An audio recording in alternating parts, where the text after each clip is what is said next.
Okay, so here we are, back again. It is October 28th, 2021, and we are now at our 10th annual exposure of Halloween that we've titled The Occultic Roots and the Satanic Roots of Halloween. So we're going to be talking about Halloween. Obviously, Halloween's coming up in a couple of days, and about 72 hours from now, the most important high religious holiday for Satanists, witches, Wiccans, pagans, New Agers, and earth worshipers will begin.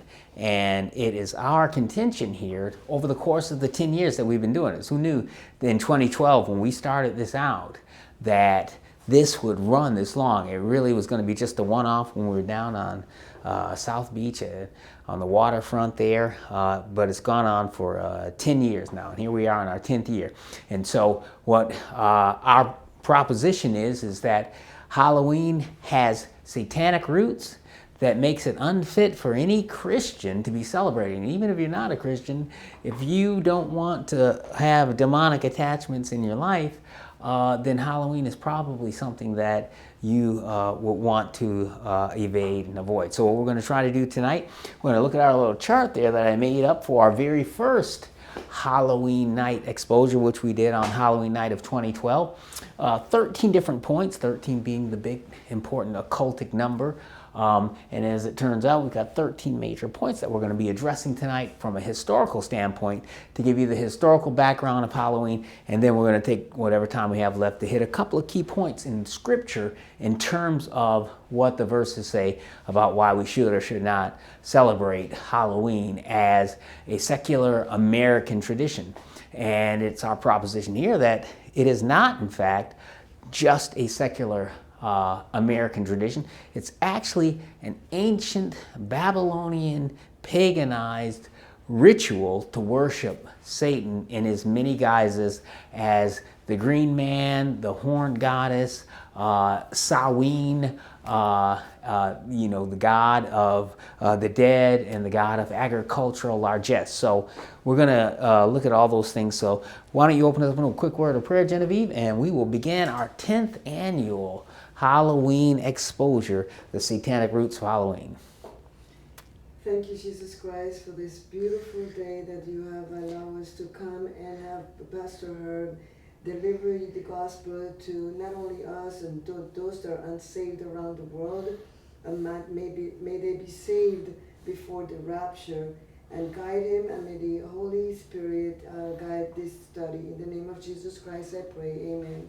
Okay, so let's go ahead and jump right in. We've got a lot of materials, and when we did in 2012, it went from 8 p.m. till like past midnight, so I'm not going to keep you guys here all night. And in years past, we've kind of broken it up into two parts. But this year, we're not going to be able to do it because we're going to be doing our second annual Halloween evangelism night, which we actually began in 2019, last year 2020, because COVID shut down the whole world. Nobody was out, so we couldn't go out and do the Halloween night street evangelism with our specialized chick tracts. But this week we'll be going out armed with these, our special South Beach Gospel Ministry tracts that, where did they go? It's a really interestingly themed one. It's actually got the black and orange colors that would make it appropriate for Halloween night, and the message on that track is the disappearance of the world, or the church from the world at the rapture. And I noticed watching on television, even there's a couple of new science fiction based series on secular television that involved, at least two that just came out within the last few weeks, that involve the disappearance of people and transportation of them from this space-time continuum or dimension to another, based upon a scientific argument about wormholes and black holes in space and all that kind of stuff.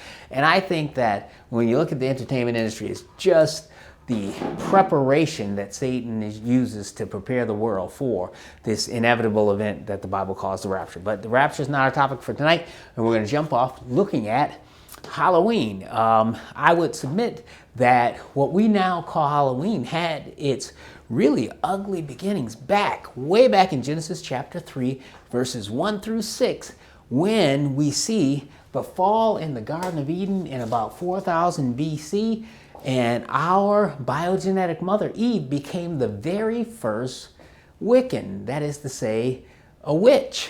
There's no other way to say it. A Wiccan or a witch, really, sort of a Celtic Gaelic term that roughly translated means a wise one who's seeking wisdom. The term occult actually means hidden. So occultic knowledge is simply another way of saying hidden knowledge.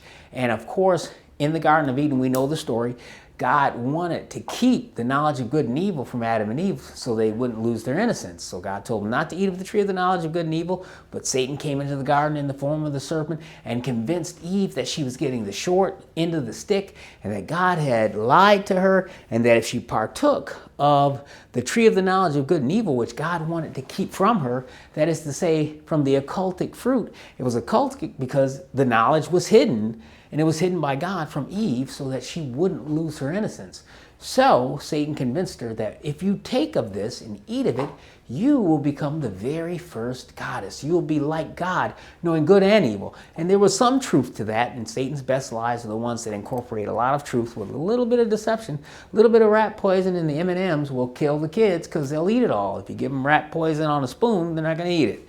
So Satan was able to convince Eve that she could evolve into goddesshood by partaking of the knowledge that God tried to hide from her, that is to say, the occultic knowledge of the tree of good and evil, but she had to get her husband to go along with it. Of course, she was able to do that, and as a result, the whole world fell. We have a fallen universe, we have a fallen world, all because of the very first of the 13 points of attack that Satan, in his long war against God, initiated about 4,000 years ago against God. And it has taken root and remanifested and reiterated itself over the course of the last 4,000 years into new and different names and festivals, whether you call it SAH-WEEN or Druidism or the Burning Man ceremony or the Wicker Man ceremony or what we call today Halloween. The fact of the matter is it relates all the way back to the Garden of Eden, and I would submit to you, because the occultists, particularly the Satanists, black magicians, those who practice black magic, some witches are not initiated into the deeper truths, and they practice white magic, like making someone fall in love with someone else or make the boss give you a raise.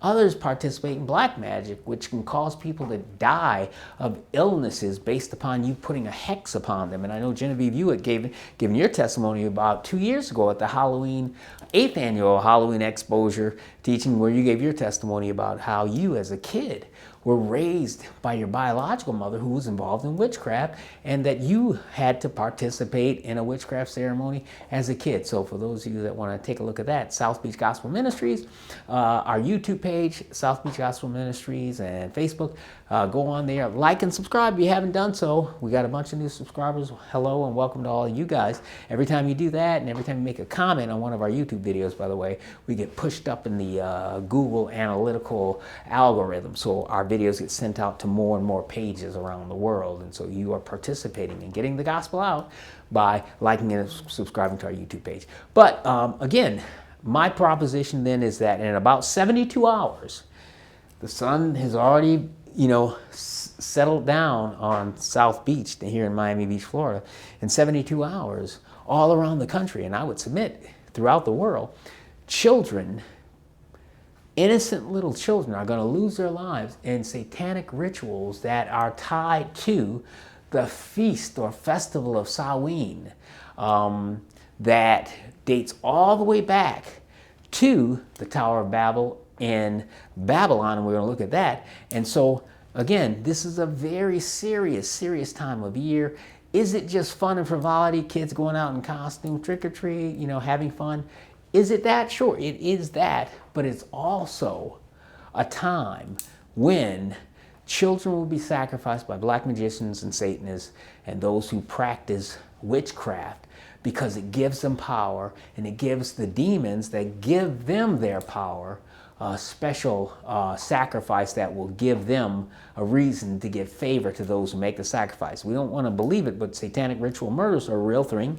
I mentioned before, you know, in my time as a prosecutor, I've prosecuted a satanic ritual murder that included cannibalism. The guy who was representing himself, he just told me flat out, you know, that he got involved in Santeria first. As a kid, he was sacrificing animals, and then he graduated and elevated himself up. Eventually, his mother, who was involved in witchcraft as a santata or, you know, a witch, got him involved, and then he graduated up to Satanism. And when he got to that point, he had his, you know, demon familiar spirits telling him what to do. And one of the things they told him to do was to kill this rival of his. And after he killed him, he ate portions of his body parts so that he could gain that person's power.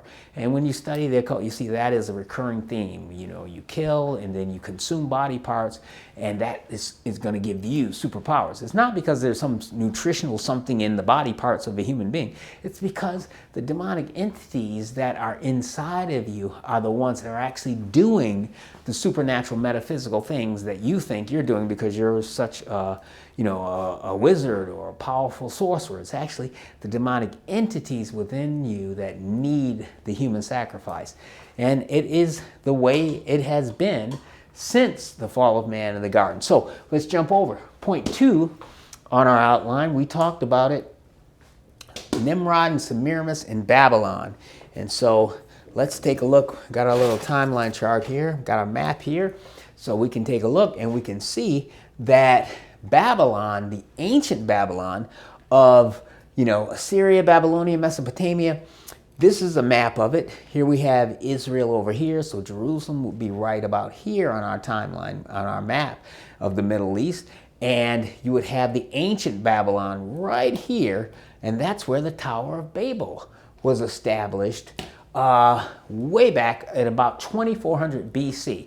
At the Tower of Babel, Nimrod and his wife Semiramis were attempting to create a high place where the fallen angels that were cast down out of heaven would be able to sort of a landing pad, if you will, a helipad, where these fallen angels that occupy the air are able to manifest and interact with human beings. So the Tower of Babel was going to be basically a phallic-shaped ritualistic landing pad and stargate for the fallen angels of the air to interact with Nimrod, who was the first world emperor and a type or shadow of the Antichrist.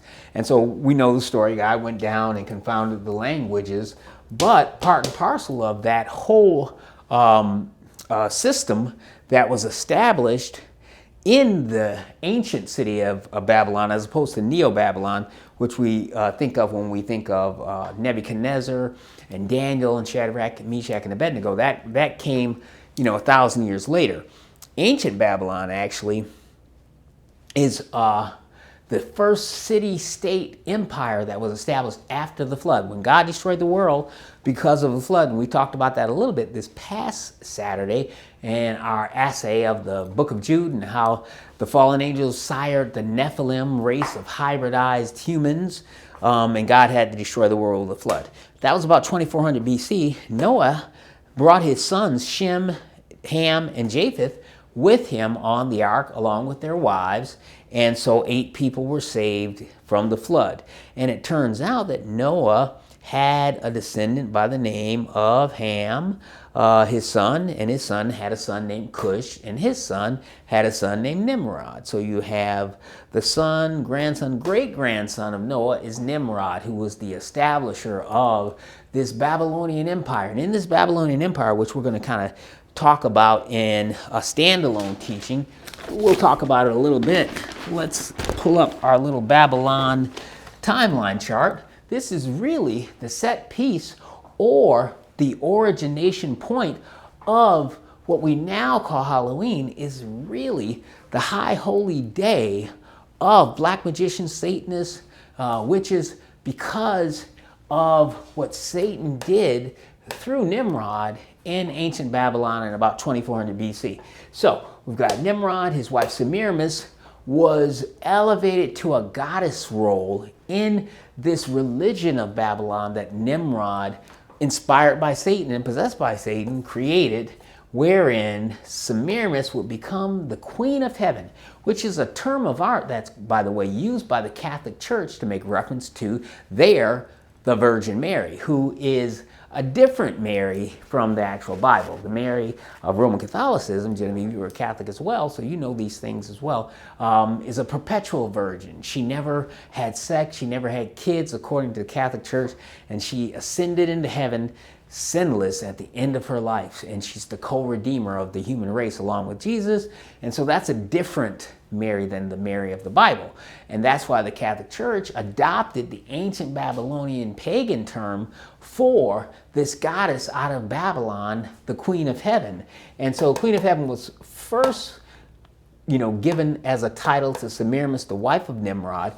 Later, this Queen of Heaven was called Gaia, the Mother Earth or Mother Nature goddess, which we're popular or we're familiar with.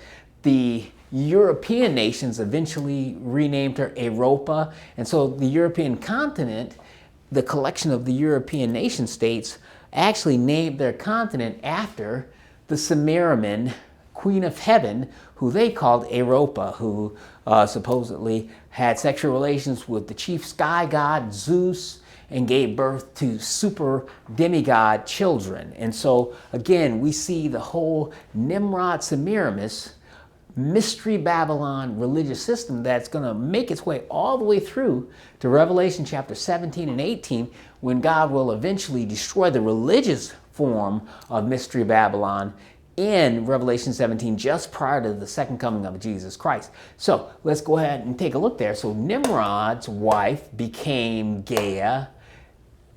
The Egyptians referred to this Queen of Heaven as Isis.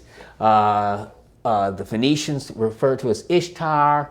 The enemies of Israel would refer to her as Ashtaroth.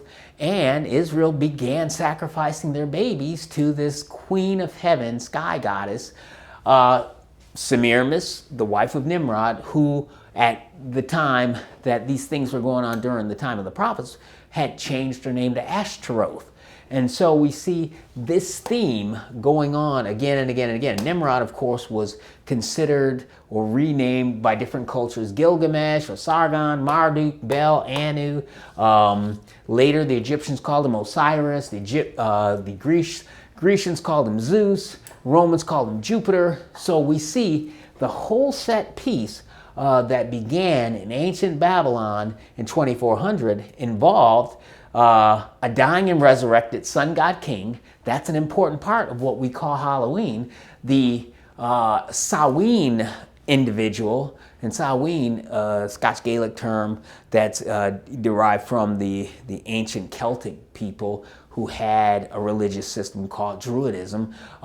That term, SAH-WEEN, means end of the harvest. So we see, again, this sacrificial system tied to the land, tied to growing crops. I've got, friends that I grew up with in Ann Arbor, Michigan in the Midwest. It was farming community all around us. We had the University of Michigan there, and you had down the freeway a piece, you had the major industrial center of Detroit where all the major automakers of the world were located, and you had plants maybe in Saginaw and Flint. But for the most part, Michigan was known for growing cherries and apples and producing dairy products, cows and milk and products based upon that, as well as growing corn and different crops. The surrounding states in the Great Lakes region were the same. Wisconsin, Indiana, Illinois, all those Midwestern states were really well known and generated a lot of income by growing crops. And crops at the time of the Bible and prior to the time of the Bible, after the scattering of the people at the Tower of Babel, whether or not your town or your community could grow crops would make a determination as to whether or not you lived or died.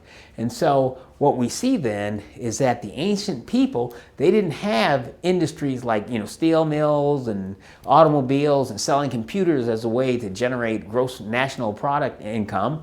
They grew crops so that the people could eat it. And if the crops didn't grow, people would die.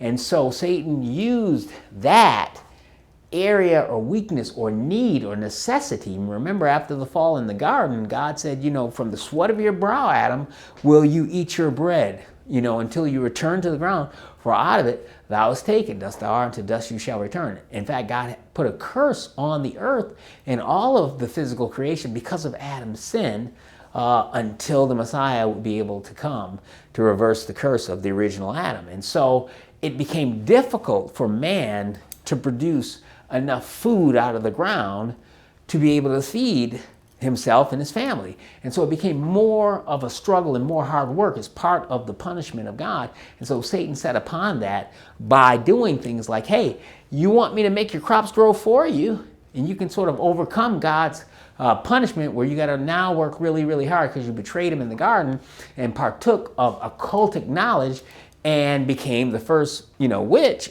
Eve, and then her husband, became her consort. So you could argue that he was her male consort. And so you see, and I remember I was sharing the gospel with a guy who was involved in a witchcraft coven, who was actually a security guard at the state attorney's office. And over the course of time, we became friends. And he started telling me things about his coven, as I would tell him things about doing street evangelism and the like.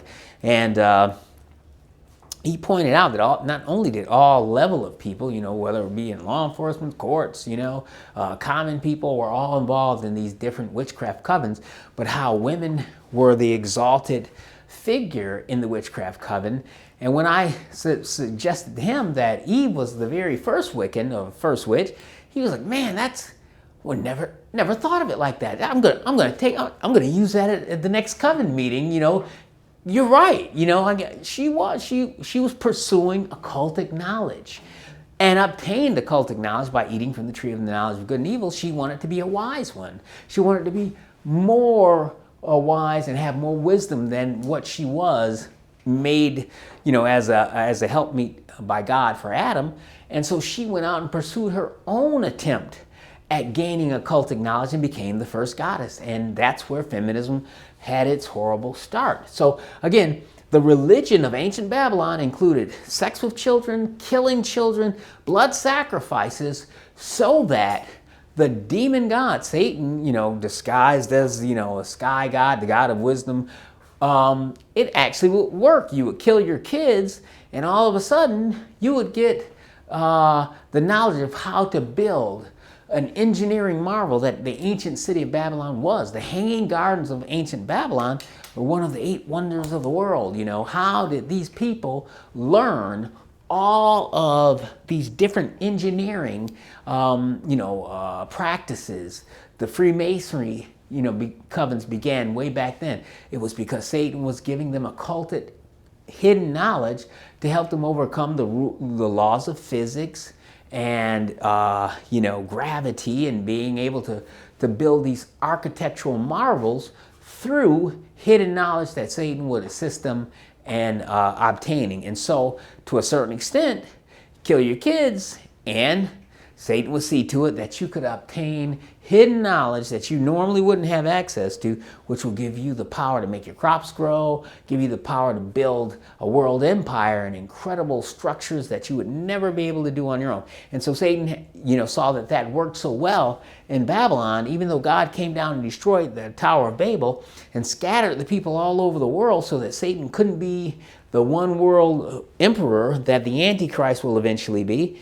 When Satan saw that worked so well, he went to all those different people groups who had now scattered themselves across the world. And so I got myself a worldwide global map of the world just for today's teaching, so that, because, in times past, I point at the Middle East and I was like, man, I can't show some other things. But since we're talking about the Celtic people and we're talking about Halloween, we're talking about the ancient dying and resurrected sun god king had its start in Babylon, Nimrod and Semiramis. Nimrod would be the dying and then resurrected sun god king, because remember the myth, after he was killed, some people say by Shem, the son of Noah, for his pedophilia and human blood sacrifice involving children. Whether that's true or not, we don't have the specific information in the Bible. We do know that he was mourned by his wife Semiramis and was deified. And, the story went that he was resurrected as the sun. And one day, because she was a virgin, now, she wasn't in real life, but that was part of the mythology they built up, that when, Nimrod, who was killed by Noah's son Shem, died, he came back to life. He was reincarnated as the sun itself. And one day, Nimrod, in the form of the sun, now he's been deified as a god, shot a beam of sunlight down from the sky, entered her cervix, and supernaturally caused her to become impregnated with his son Tammuz without them ever having had sexual intercourse. And they never explained, like, what were they doing as man and wife all those years before he got killed. They never had sex. So yeah, again, it was part and parcel of this myth so that Satan could stand behind or in the guise of Nimrod, just like he did behind the serpent in the garden. So the story went that Semiramis got pregnant by the sun. And the sun was none other than her resurrected, dying and resurrected sun god king, Nimrod. And so he's dead, but supposedly he's going to come back to life again. And again, this is a type of the Antichrist story. Antichrist will come and you'll be killed and he'll be resurrected, we see in the book of Revelation, and Satan will enter into him.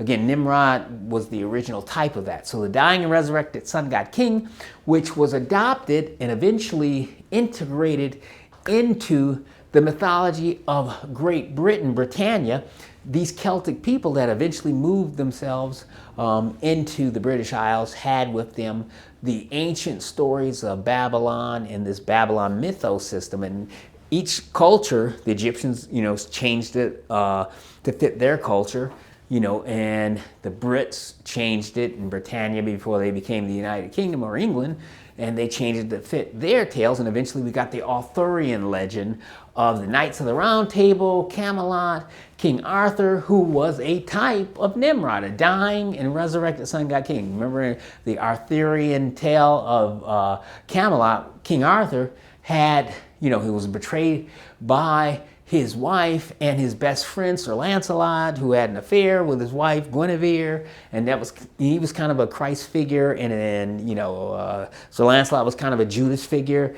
And so eventually, King Arthur had to fight for England, and he gets wounded, and he's mortally wounded, and as he's dying, his blood, renews the British Empire or whatever, and that one day he's going to come back again and retake the throne.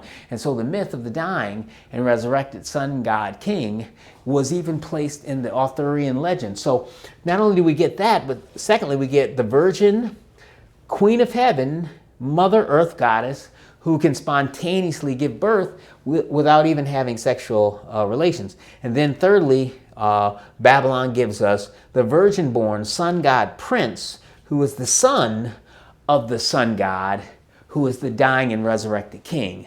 That is a type of Christ, which is really a type of,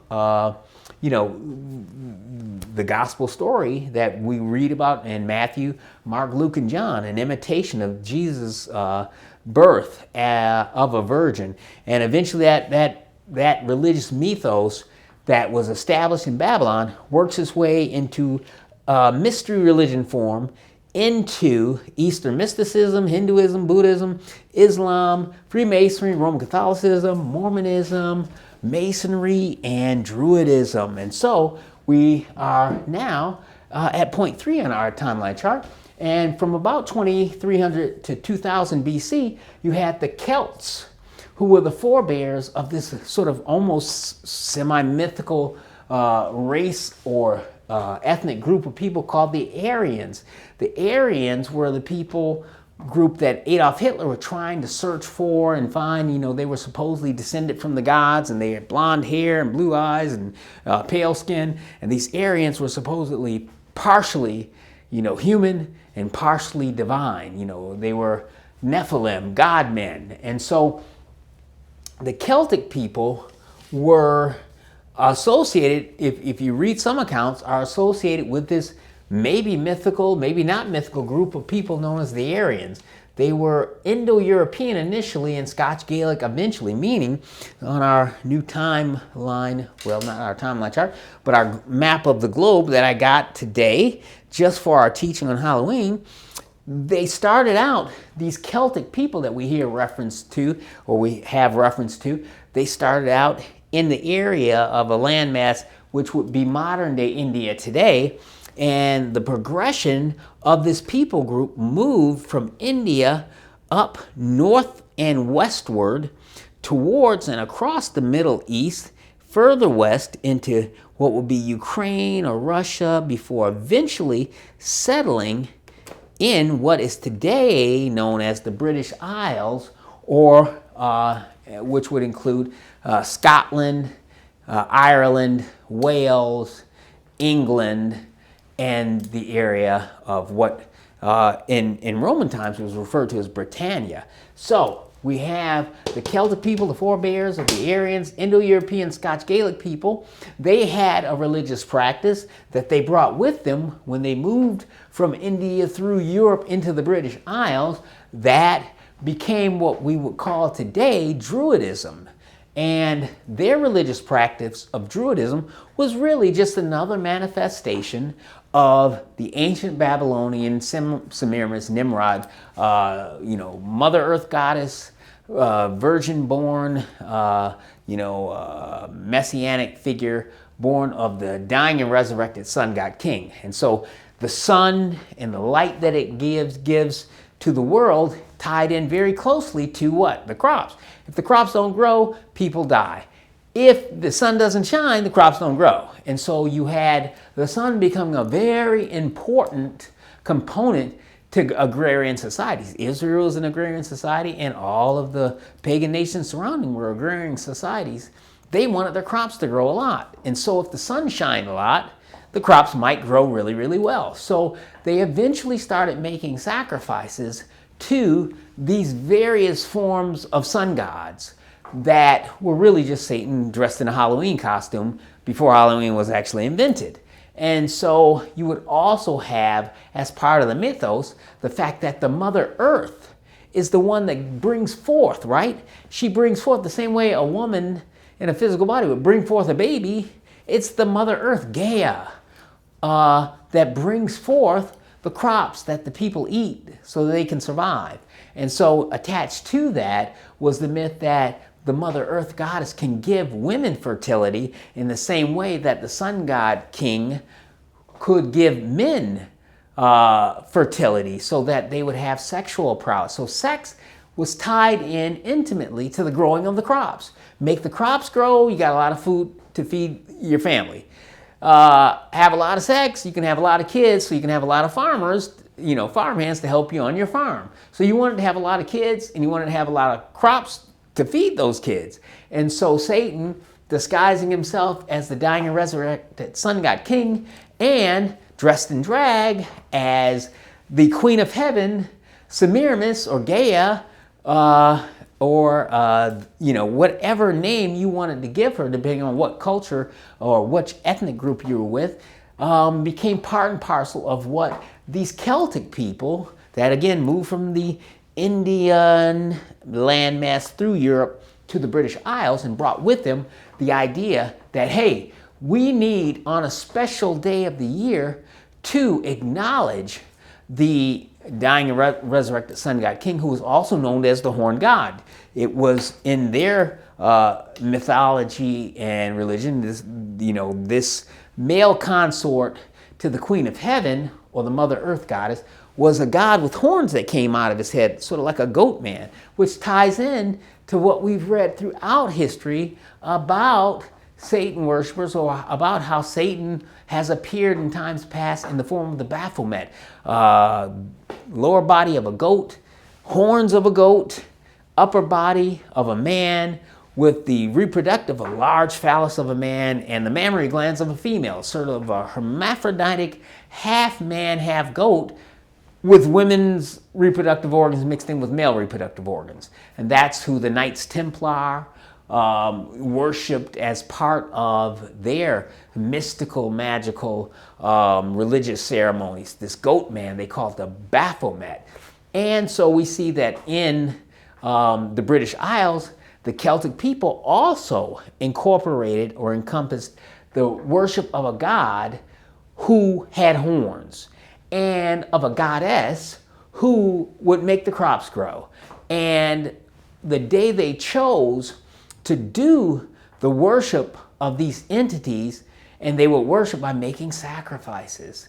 So they would go out and collect from the village sacrifices. You know, you give some milk, you give some dairy, you give some corn, and then on October 31st, which was the end of the growing season and the beginning of the fall, when winter would come in and kill all the crops, you wanted to make sure, as the days started getting shorter and shorter and shorter, which they would, you know, during October, leading up to October 31st, that you collected a sacrifice for the god of the end of the growing season, which in the Celtic, which eventually became the Scots Gaelic language, the word SAH-WEEN, spelled S-A-M-H-A-I-N, pronounced wrongly by some English-speaking people as Samhain, which is the high holy day of both witchcraft, Satanism, and paganism right to this day,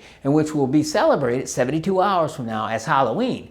That started out as SAH-WEEN, the fall harvest festival celebrated on October 31st. You would gather up crops, you would gather up sacrifice, but additionally, they had, based upon the leadership or the guiding of their priest, who were called Druids. This religious group called themselves the Druids. Now, that's a term that, you know, based upon a derivation of a French term for an oak tree.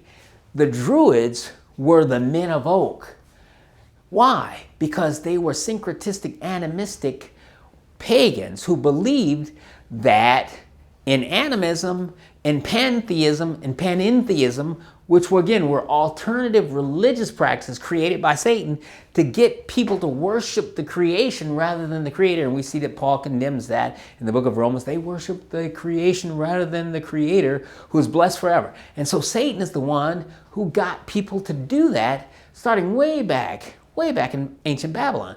Worship the crops, worship the earth, and worship the sun that causes the crops to grow. So as a result of that, the Druid priest would conduct a ceremony where a gigantic wicker effigy of a man, like a man made up of wicker, you know, which is type of, you know, sort of a, you've had wicker or rattan chairs. You go to, you know, what's the store, IKEA or whatever, and buy, you know, some Scandinavian furniture, oftentimes made of wicker, sort of like almost like bamboo. And you would build an effigy of a man, and you would put animals and human beings even, along with the crops, the apples and the various grains, as a sacrifice into that wicker man. And on October 31st, as you approach midnight, you would set the wicker man on fire, and you would burn those animals, those crops, and human beings inside the wicker man. And based upon the screams that they made as they were being burnt to death, and the positions of their bodies and the bones that would be found, you know, the next day at sunrise, the Druid priest could predict whether or not it was going to be an abundant harvest, you know, as it was time to go out into the fields and harvest in all the crops before it started getting cold and the crops would die, gathered into the barns. So the Druid priest would, you know, say, oh, we need the sacrifice of human beings so that we can appease the horned god and the queen of heaven, goddess mother, and show our appreciation for the crops growing by giving a portion back. Sort of like Old Testament biblical tithing, a tenth of your crops that you grew, except they included human beings in the sacrifice to make the crops grow. As you got closer to the winter solstice, which was on December 21st. And on December 21st, after that day, the shortest and darkest day of the year, you know, because of the position of the sun in the sky and the way the planet Earth rotates around the sun and the way the planet Earth rotates on its axis, the days started getting longer after December 21st, all the way through, you know, to the summer solstice, which is what, June 21st. So the days start getting shorter from June 21st all the way through to the winter solstice. But on October 31st, that was considered the end of the year. So you make the sacrifice, and that would include human sacrifice to make sure the crops would grow for the coming year, and that, you know, the horned god who himself eventually became known as SAH-WEEN, as sort of a name that was adopted, an idiom to refer to not only the end of the year harvest festival sacrifice, but the god of that harvest festival took on the same name, SAH-WEEN, or the end of the harvest god was SAH-WEEN. And the next day, November 1st, was the first day of the new year. And so we got that whole harvest festival, Wicker Man, where you're gathering sweets, meals, candy. That's where trick-or-treating really gets its evil beginnings. You would make a sacrifice for the gods to make the crops grow. So the Druids would send out the people, the Druid priests would send out the Druids to the community, and you would gather up from the community different sacrifices or different, things that would be offered as a gift to the gods. And if you didn't, the gods would curse you and bad things would happen to you and your family. And so trick-or-treating that we have today, which was eventually stylized and modified by the Roman Catholic Church and Irish Catholics before they came over to the United States, that started out really as a satanic, almost mafiosa, extortion game. Like, you give us sacrifices, including your children, to burn, or we'll curse your land, all your crops will die, and your cows will die, and you won't be able to make it through the year. And so that's where trick-or-treating really started out, and included the Wicker Man Sacrifice, which was modified. Sometimes if you couldn't build the whole effigy, the whole man made of wicker, you would just gather up a bunch of hay and straw and build what was called bonfires. Bonfires were Wicker Man without the artistic ability. You just gather up all the wicker and the branches and the stuff and build a big fire, and then you throw animals and humans into the fire, and based upon the positioning of their bones, the next day after all the flesh was burned off of them, that night, the next morning, again, the Druid priests would go through the ashes and see how the bones lay, and they could interpret and divine things from the gods by the way the bones were laying in the ashes. And from that tradition, we have the Halloween tradition in the Midwest that we celebrated, growing up in the Midwest. Halloween was a big deal. Bonfires, where you would go out into farmland, and you set a big bonfire, and drink apple cider, and tell scary stories. That was part of my Midwestern Halloween tradition as a kid growing up in Michigan. But I didn't know that it was actually a real tradition that in the British Isles, in Ireland and Scotland and Wales, that the Celtic people were actually burning their own children in fires made of a wicker man or a bonfire where people's bones were actually the only thing left after all their flesh was burned off. So that we have laid out for us. And then let's move on to our next point, moving right along. And point 4 on our 13-point Halloween progression timeline chart relates to a period of time about 47 AD. Rome defeats the Celts in the Gallic Wars. Rome became this big, powerful world empire prior to the birth of Jesus, but really consolidated its power after the crucifixion of Jesus, and then they began to move westward. So you have Rome, here's Spain, and then you got the Iberian Peninsula of Italy, France, right about here. And so then you see them wanting to move northward, upward into the British Isles. So you've got Scotland and Ireland and England right about here. And so you've got the city of Rome way down here, and they've already dominated the Middle East, North Africa, and now they're moving into the British Isles right about here. And it was there they combated, Caesar combated, the Druids. And it said that the future Roman Emperor Julius Caesar encountered the Druids in the Battle of Actium. They won the war, but they were so horrified by the Druids and their practice of burning and killing their own kids, to appease their gods, that even the Romans, who were not known, for their upstanding, Christian sensitivities, they would crucify people. But the Romans even thought, these Druid people are savages, you know.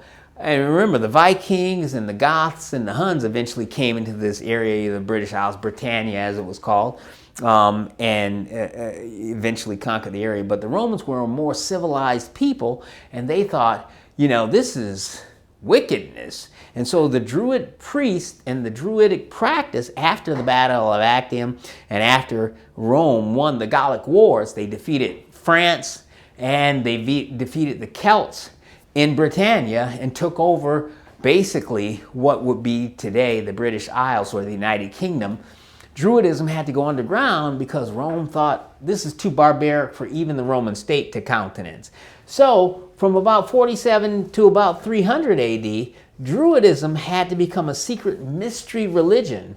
So it eventually, in its underground secret form, eventually became syncretized into what? Into the Catholic Church, the state church system of Rome, which began in about 325 AD when Constantine, the emperor of Rome, supposedly had a conversion experience when he saw a cross in the sky. The cross that he saw wasn't the Christian T-shaped cross that Jesus was crucified on by the Rome, but a plus shape, which actually is a sign or a symbol that relates way back into ancient Babylonian paganism and has nothing to do with the cross of Jesus Christ.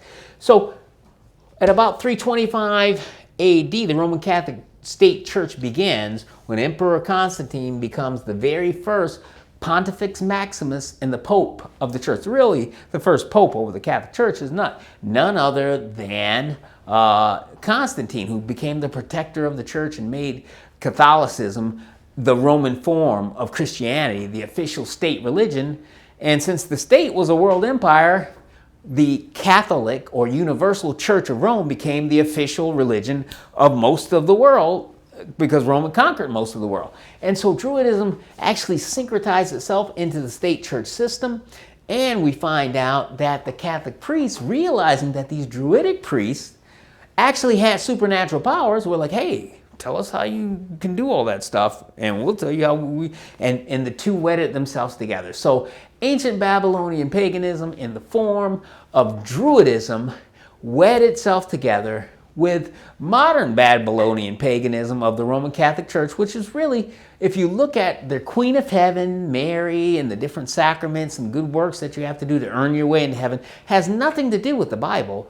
The idea that we get from the Catholic Church and the early church fathers who were, Catholic priests, that the Word of God, the Bible, is inferior to the traditions of the Catholic Church. So the magisterium, the Pope, can, sit down and vote and make decisions that are even more important than what the Bible says. That is modern day Babylonian paganism wed together with the ancient Druidic paganism to give us what eventually became known as the Roman Catholic Church. And so we move along from point 6 to point 7. From about 325 AD through 500 AD, the Druidic SAH-WEEN, which was the October 31st, end of the year harvest festival, which include human blood sacrifice, became Christianized as All Hallows Eve. How did that happen? Well, we found out that Rome, which was the world empire that controlled, all of Western civilization at the time, what they did is to make the new people that they conquered, like they would move into the Middle East, take over, move into Iraq, Turkey, whatever, take over that nation and allow those people to bring their pagan practice into Rome as long as you acknowledge the Roman pantheon of gods. Well, after Constantine became the bridge builder, Pontifex Maximus means supreme bridge builder. What's he building a bridge from? To. He's building a bridge from ancient paganism into modern pagan Christianity. So, to get the people to cooperate, and you want your people that you're governing to cooperate. That was part and parcel of how the Pharisees were able to blackmail Pilate into crucifying Jesus.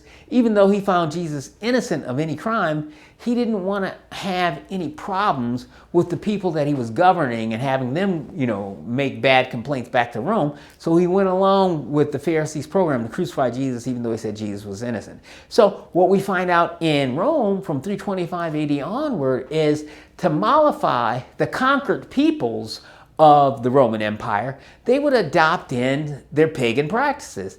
And so what we see is that when Druidism, with their SAH-WEEN festival, was syncretized into Rome, a whole bunch of Celtic people that got conquered in, the Battle of Actium and taking over of the British Isles, Brittany, as it was referred to, and eventually what later would become Ireland, Scotland, and Wales.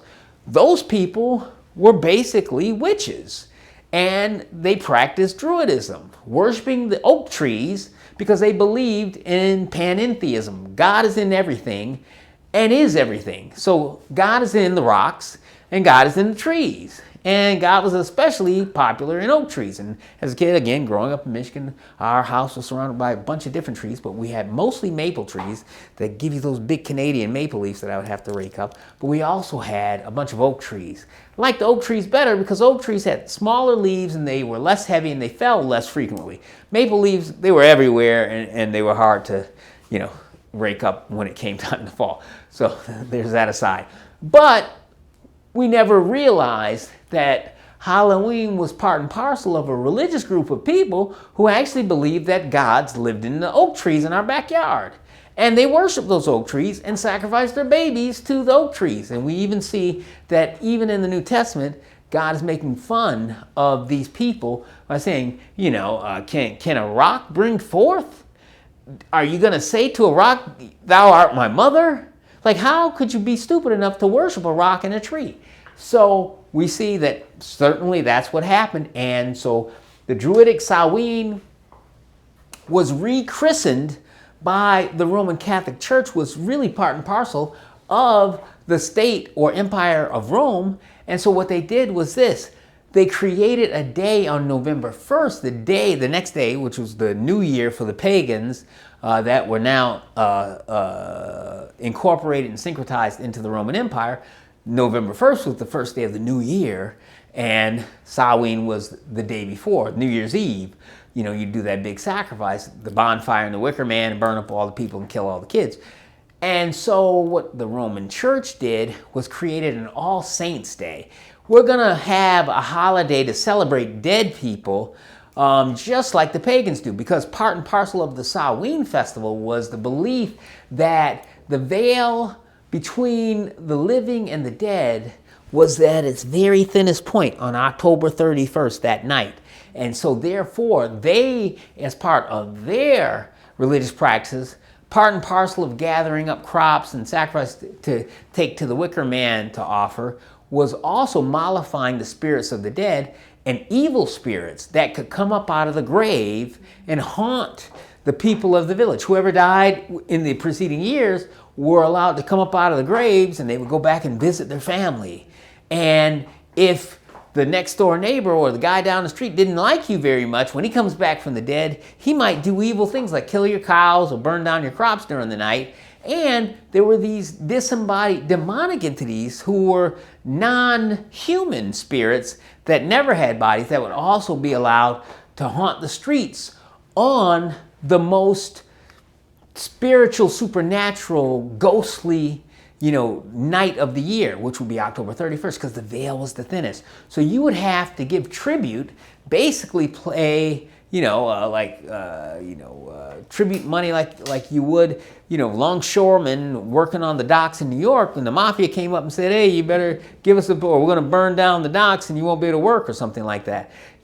So, you had these demons going out like grifters, forcing people to give the various, treats, baked goods, sweet meats, baked goods, as well as crops and grains and things of that nature. And again, that's part and parcel of what we would now call trick-or-treating and going door to door, gathering foods. And so that whole thing now is being syncretized into the Roman Catholic Church system of All Saints Day, which is November 1st. And so the day was hallowed. It was the hallowed day. All Saints, hallowed means separated, derived from the word that we get the word saint from. Saint and hallowed and separated is all the same term. So November 1st, All Hallows Day was preceded by the night before All Hallows Day, which in the Scotch Gaelic Celtic tongue would be referred to All Hallow-E'en. E'en, E''En, was the contracted form of evening. And so instead of saying October 31st was the evening before All Hallows Day, it simply became Hallow, separated apart, Saint, Hallow, Evening, or Ian, Hallow-E'en, became the way you would pronounce SAH-WEEN. The day that was originally referred to as SAH-WEEN, spelled S-A-M-H-A-I-N, Samhain, which is still the highest and most important occultic holiday on the witches' calendar to this day. Beltane in the spring is also important, but Halloween is far more important. That's 72 hours from now. Exactly 72 hours from now, you're going to have kids being killed to countenance and to mollify the green man or the horned god, call him what you will, SAH-WEEN. But again, now that it was part and parcel of the Catholic Church, the Scotch Gaelic and Irish Catholic people will refer to the night before All Hallows Day as Halloween. And so that's where we get our modern day English term Halloween, which is really sort of a idiom or a syncretized form of the Scotch Gaelic word for SAH-WEEN, which became the day before All Hallows Day, or Hallow-E'en. And that's where we get the name. So now we jump down to point 8 on our 13-point chart. From 500 AD through the Middle Ages, All Hallows Eve, or the celebration of the night before the All Saints Day. And we see, and Genevieve, you've told us this story before, is in your time in the Catholic Church, that many of the pagan and witchcraft practices, whether it be Santeria or voodoo or these different occultic practices that are popular in Central, South America, Latin America, are sort of welcomed right on into the Catholic Church. And you just rename some of these demon pagan gods with the names of Catholic saints, like Saint Lazarus. There's no Saint Lazarus in the Bible, but there is in Roman Catholicism, right? And so that's kind of what you have happening here from 500 AD through the Middle Ages. All Hallows Eve, or Halloween, spreads to Britannia as a Catholic sacrament at this point. And it's during this time frame from 500 through 1200 AD that you have the jack-o'-lantern, costumes, trick-or-treating, apple bobbing. The Romans had a goddess named Pomona, and part and parcel of worshiping her as a fertility, agricultural crop-growing goddess was you would give her a basket of apples, and you would have this ceremony where you would bob for apples in water. And whoever got the apple would be blessed by Pomona, and he would be able to get married next year, or he'd have a new kid or whatever. So you wanted during this October 31st festival to worship the goddess of the Romans, Pomona, who would be depicted as a beautiful young maiden with a garland of apples around her head and a basket full of apples in her hands, and she'd have the branches in her hair, and she was this beautiful young thing, and she could bless you and make you fertile, and she would let you get married and make your crops grow and make you have kids. And so we would have, sex and crop growing tied together. Now when the Druids got in and got mixed up with the Romans, they started bringing some of their more hardcore ancient Druidic practices, which were not at all very nice and more hardcore than the Romans' form of the worship of Pomona, so that in some of the instances when you got to the smaller community in the British Isles that weren't in the city of London or in the city of Rome, where they still had to rely upon crop growing for that village or town to survive, they still practiced the sacrifice of human beings on Halloween or SAH-WEEN through the Wicker Man, bonfire, or they stylized the bobbing for apples and put hot liquid in there, and you could get out of having your kid sacrificed if you stuck your face into the hot liquid and tortured yourself. So even bobbing for apples had an evil or satanic sort of look to it.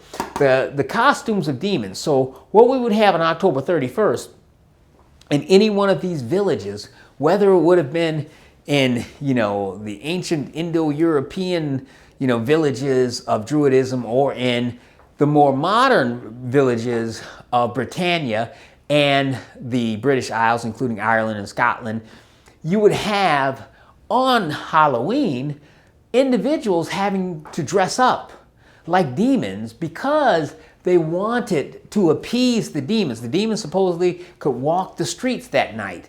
And if they thought you were one of them, they wouldn't harass you. Oh, Genevieve, we're out of milk. Let me run over to Publix and get it. Like, oh, you better put on a demon costume because those demons are out there. And if you get caught, walking down that lonely road between here and the grocery store, those demons are going to molest you and beat you up. So you dress up like a demon. And when the demon saw you coming with your little horns, and you oh, it's one of us. Let's leave him alone. We hate humans. Well, let's go get the humans. And so you would dress up like a demon to disguise yourself as one of them. And you would have kids would go around, demanding tribute for the gods of the night by knocking on your door. And so you would give them something to eat, or money, or candy, or baked goods, or they might burn down your barn and kill your cows. So that's where the trick-or-treating, again, began to show up on SAH-WEEN or All Hallows Eve or Halloween night. You would give stuff to people that came to the door to keep the demons from hurting you. And so we have the tradition of the jack-o'-lantern. Jack-o'-lantern is really an Irish Gaelic sort of anglicized form of a man with a lantern.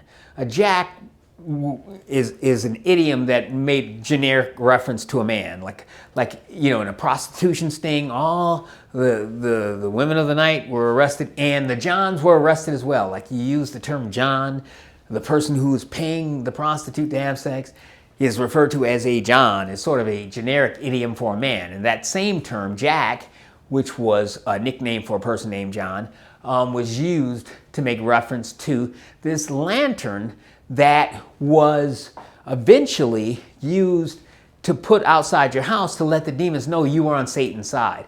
The story that really became popular for those people who were Irish Catholics, basically, who still practice the pagan practices of Samhain, they had a story that there was a man named Jack who one day trapped Satan in a tree by carving a cross at the base of the tree. And Satan was like, the cross has more power than me, so remove that cross so I can get out of the tree. And so Jack, who wasn't, the most righteous man, said, there's a possibility that I'm not going to be able to get into heaven when I die. So I will scratch out the cross and let you down from the tree if you agree not to drag me down into hell, because in their iteration, in their imagination, Satan was the proprietor of hell, like he's like the hotel manager, and he could decide who could come in and how much torture you would suffer. And so Jack kind of talked him into agreeing to not drag him into hell if he let him out of the tree. So Jack strikes the bargain with the devil. Sure enough, Jack dies. God doesn't like him because he's a bad guy. He can't get into heaven. And so he winds up at the gates of hell. Satan's about to drag him into a fire pit. And he says, no, it's me. Remember me? It's me, Jack. Remember the deal. Here it is. You promised not to drag me into hell because I let you out of the tree. And so Satan's mad. So he's pissed at Jack.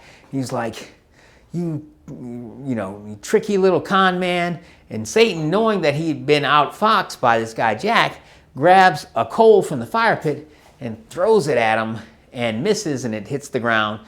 But Jack, who can't get into heaven, but also can't get into hell, is now, as a disembodied spirit, cursed to walk the earth the rest of eternity. And in the spirit world, it's always dark out. So he's wandering through the dark streets of the world, sort of a nomad spirit, a man with no country, can't go to heaven, can't go to hell.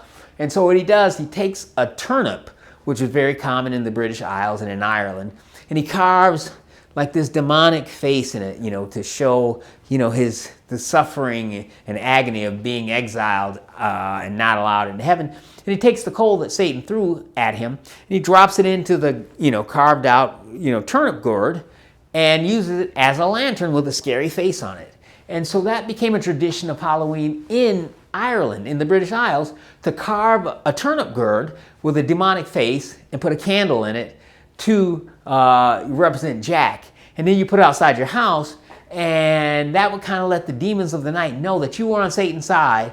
So like, all right, they're one of us, or at least they're on our side. We're not going to burn down their barn and kill their animals and, you know, steal their crops. So you would have the jack-o'-lantern, which was a carved face and a turnip gourd that you would use to let people know that you were on Satan's side. 1776, wow, the USA was founded by the Puritans. And because the Puritans were Bible-believing Christians, you know, fundamentalists like us, Roman Catholicism, which was tied into all types of intrigue in overthrowing governments, and their Jesuits were considered, you know, enemies of the state and agents of the Pope to overthrow countries. And so in 1776, when, you know, the colonists that had come from England in the 1600s, largely what? To escape the religious persecution of the English state church system, which had sort of adopted its operating practices from the Roman church state system. Remember, you know, Anne Boleyn, you know, the king, you know, wanted to get divorced and he couldn't, and so he got excommunicated by the Pope, and so he wanted to marry Anne Boleyn, and King married Anne Boleyn and started his own Catholic Church, but it was the Catholic Church of England, and they call it the Anglican Church. And so the Puritans were the guys that were the Bible fundamentalists. Those are the guys that were reading the 1611 King James Version of the Bible. And they didn't want to be told how to worship Jesus by the king or the Pope in Rome. And so a lot of those people felt it was better off to leave when the opportunity came to go explore the New World. And the British colonies opened up an opportunity for those individuals, many of whom were indentured servants, to go abroad to be free religiously. They left. And so the vast majority of the people who came over in the Mayflower and those other ships were Puritans, who were evangelical Bible-believing Christians who wanted to get away from the state church system, not just of Rome, but also of the Anglican Church of England. And so they came over to the United States, and eventually, after the American Revolution, you know, was won by the colonies, you now have this new nation made up of primarily Bible-believing Christians. So Catholicism was not welcome here, it was outlawed here. And so you find that Halloween was actually officially banned as sort of a satanic demonic practice, and that wasn't allowed by any of the people who had Irish roots that came over and relocated in the United States.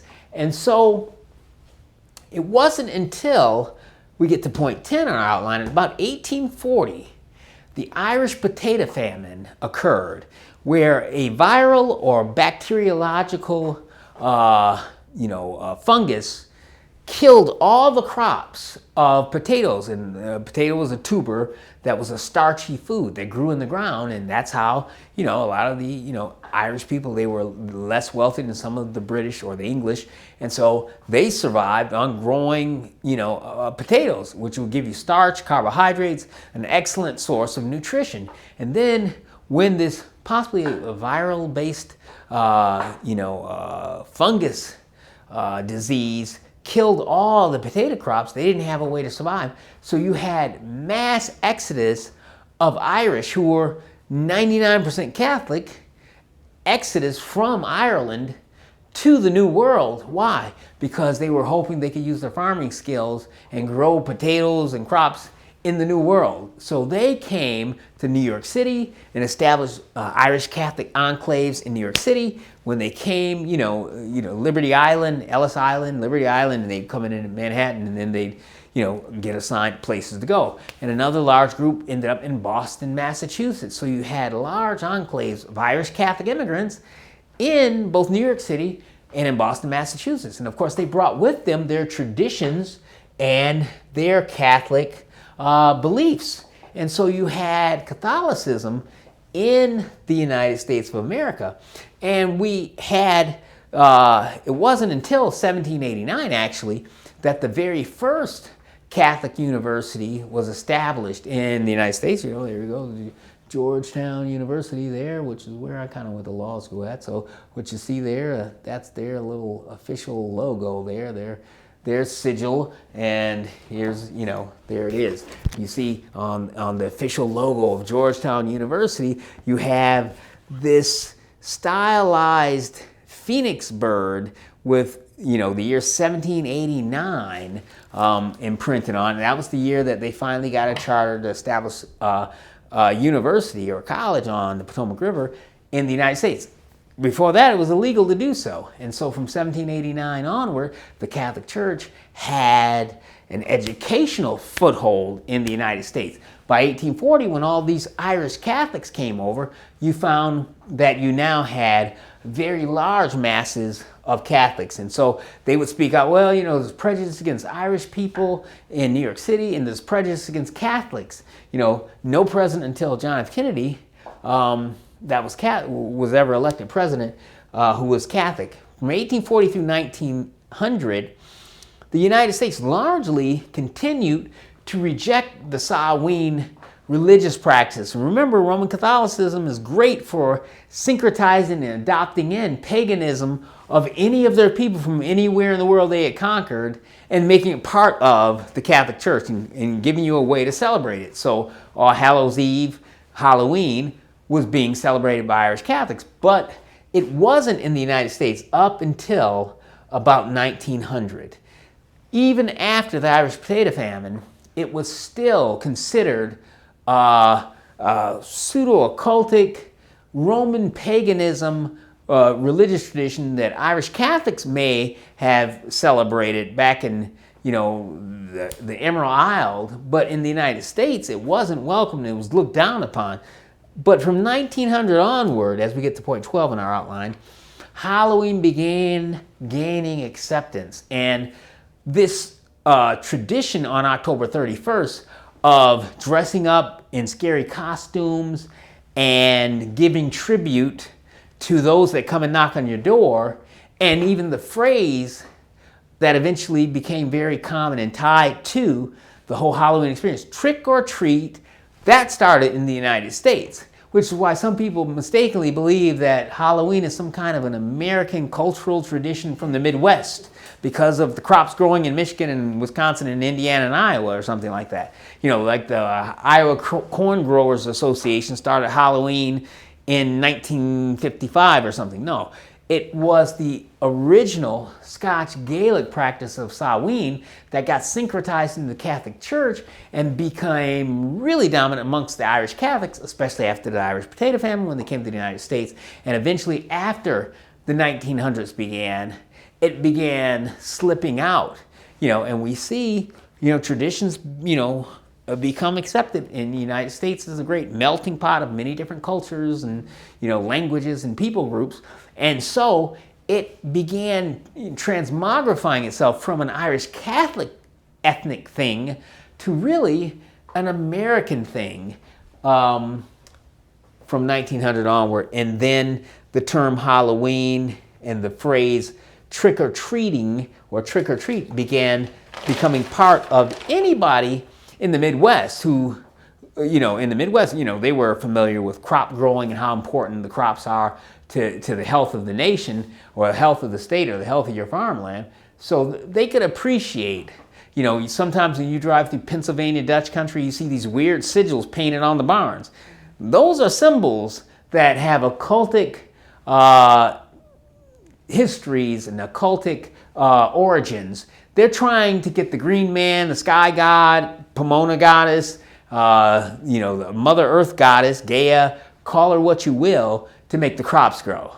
But they may be going to church on Sunday, but they're putting those occultic symbols on their barn to make the crops grow. So you'll notice that when you drive through Pennsylvania Dutch farmland, and sometimes in the Midwest you'll see that as well. So Halloween's gaining acceptance.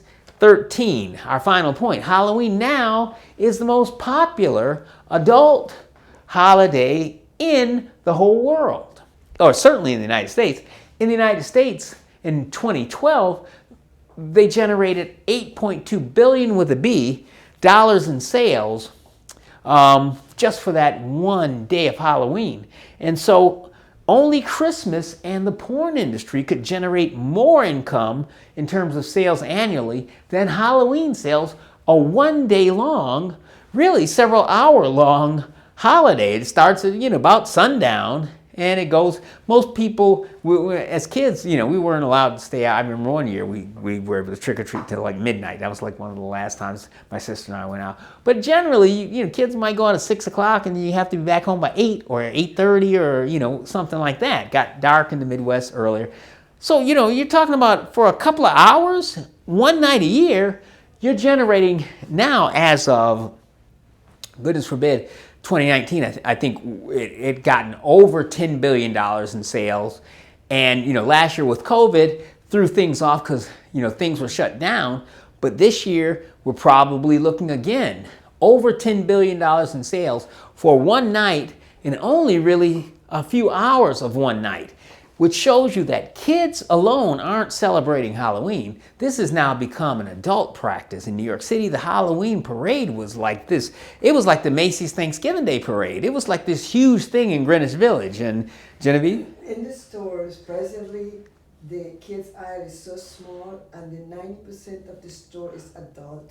That's interesting. So it used to be when I was a kid, it was a kid holiday. My parents didn't dress up for Halloween and go trick-or-treating. It was for us. Now, you say there's very little stuff for kids, but 90% of the store, she just said, is dedicated to adults. And that's where you can sell the really expensive Hollywood-grade costumes. So we see that Halloween has morphed from an ancient Babylonian fertility rite that kills kids, and it has now moved its way all the way through human history, through Rome, the Roman Empire, the Roman Catholic Church, to the British Isles, from the British Isles to the United States of America, right here into our own community. And 72 hours from now, people are going to be celebrating Halloween yet again. Today, when I was coming back from running, I saw all the Halloween decorations already set up, and I saw a kid. He was dressed up in a, mutant ninja turtle costume, and I was like, gosh, it's 3 days early. They're dressing up already.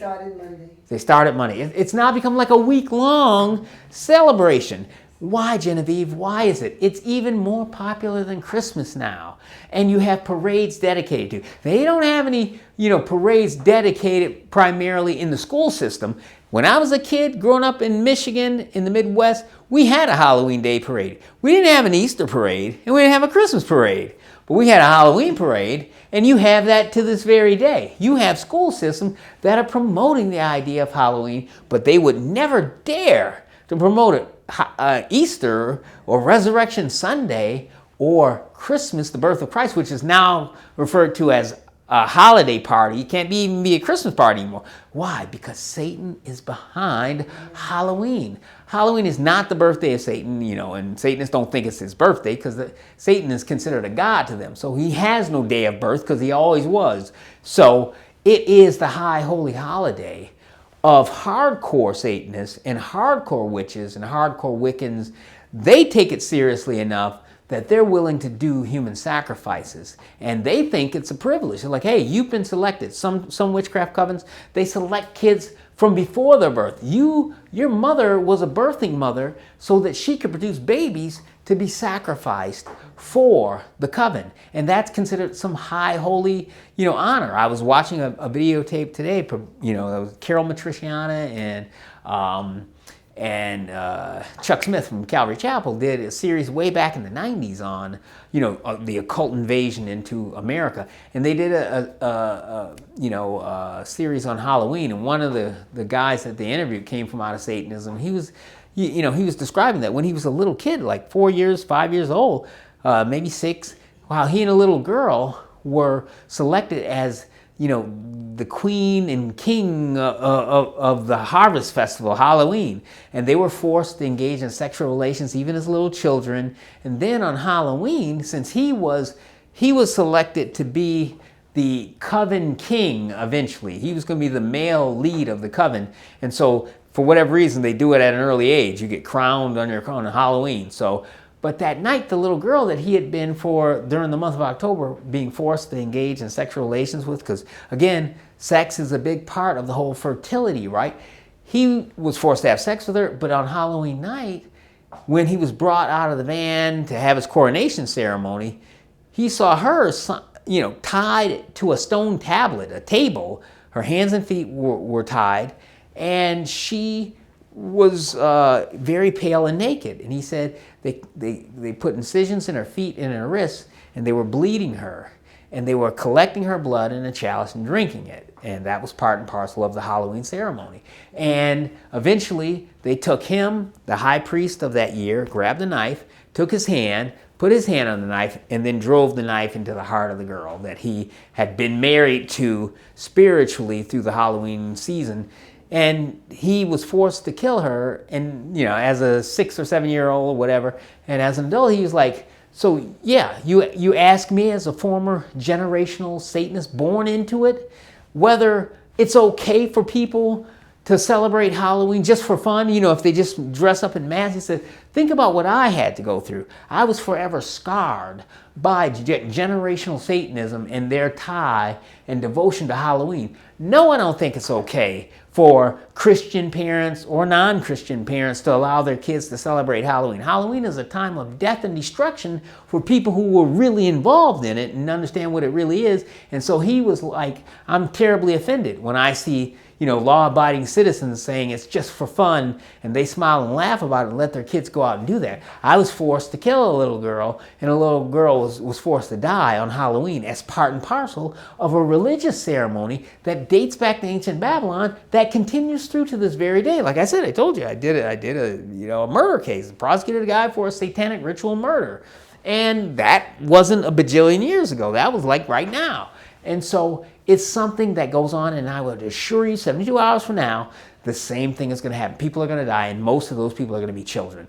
And so, again, the whole idea of witches on broomsticks, again, that is part and parcel of sexual symbolism. Make the crops grow, having sex. There's energy that they believe that's released when a person reaches sexual climax, and the demonic entities of the air can absorb that. The killing of a child releases this psycho-metaphysical energy. And so what you had in witchcraft covens, you had, women who were witches running around on broomsticks. And the broomstick was a phallic symbol. It was a symbol of the male regenerative sex organ between the leg of the witch, because it was all tied into having sex, releasing sexual energy to appease the demons and the green man, the fertility god with the horns, and the sky goddess. And so sexuality, the peaked hat of the witch, it's again a phallic symbol.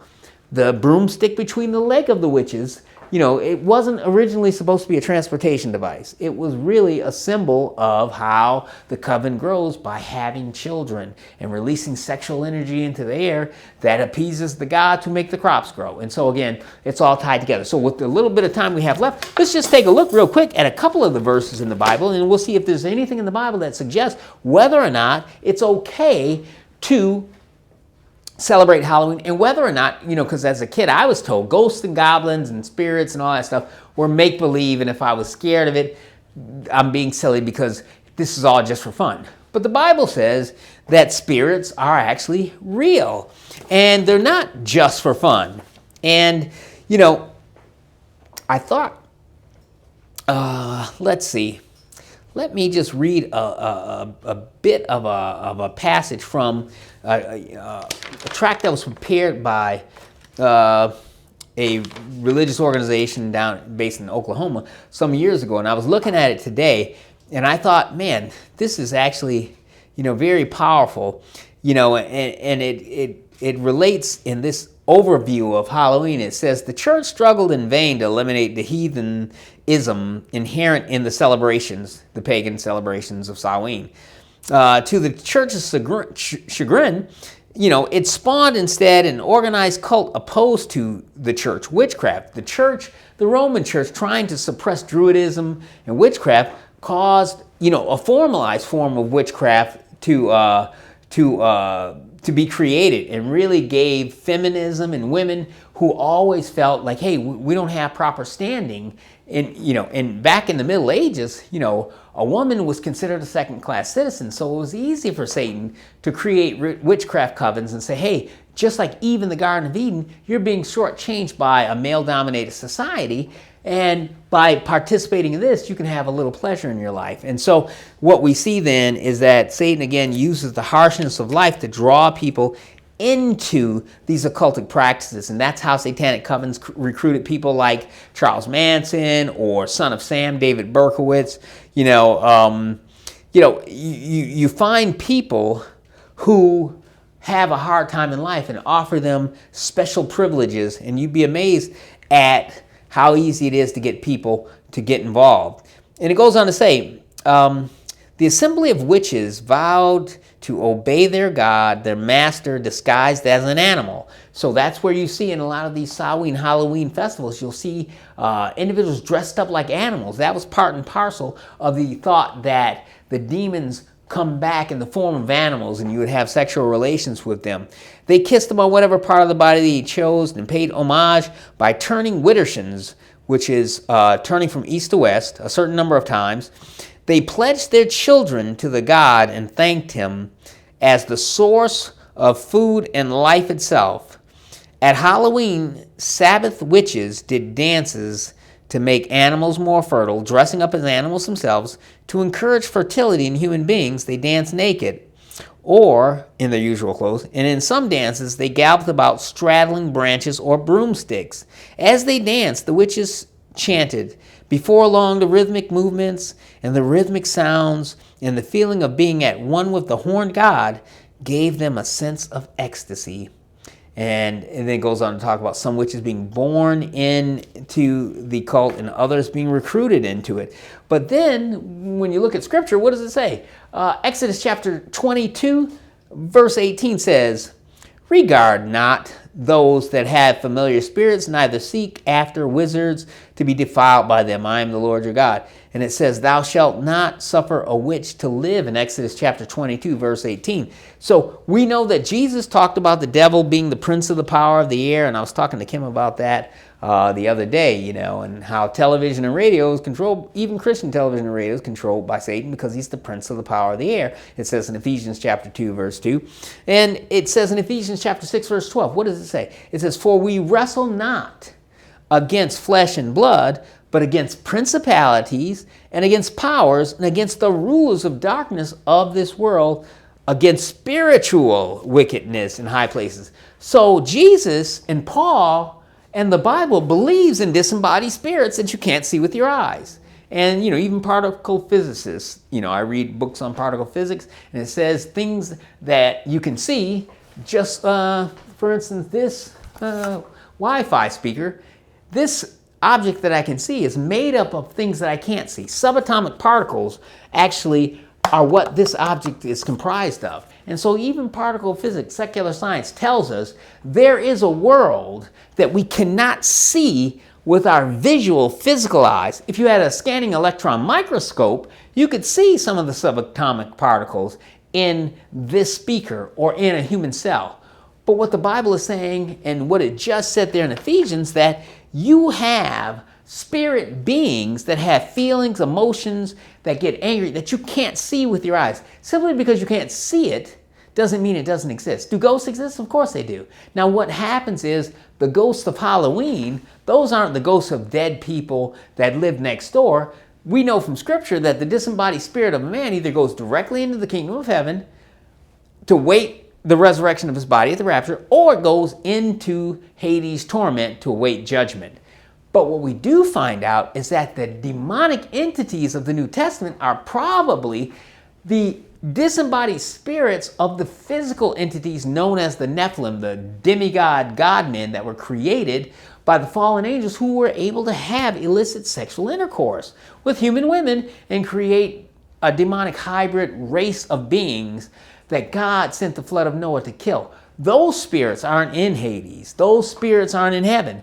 They are just like Jack, the jack-o'-lantern man, wandering the earth in darkness, seeking what? Habitation. They lost their bodies. God took their bodies from them because they were doing wicked things with them. They want to get bodies back again. That's why they want to come into us and possess us. So demonic possession, we know, is actually true. So demons do exist. The devil does exist, because we saw in Matthew chapter 4, we see that Satan takes Jesus to a high point of the temple and shows them all the kingdoms of the world, and they have this whole dialogue between them. And Jesus is tempted, and then Satan disappears. So Satan can manifest in physical human form. Jesus was in a physical body when he was interacting with Satan, and Satan was trying to tempt him. So Satan, a spirit being, a fallen angel, can manifest in physical form, at least for periods of time. And maybe that's why black magicians and practitioners of witchcraft say they have to have a human blood sacrifice, because it releases some type of psycho-emotive, metaphysical energy that will allow these spirit beings to manifest in physical forms for limited periods of time. And so I use a sports analogy. I'm a marathon runner. So I can train myself. I can run for about 4 or 5 hours without stopping, as fast as I can for about 5 hours. But I can't really go much farther than that. After that, I have to stop, rest, refuel, take in new nutrition, and then after I've rested, I can do it again. And that may be what we see witches and Satanists and these practitioners of black magic using human blood sacrifice for.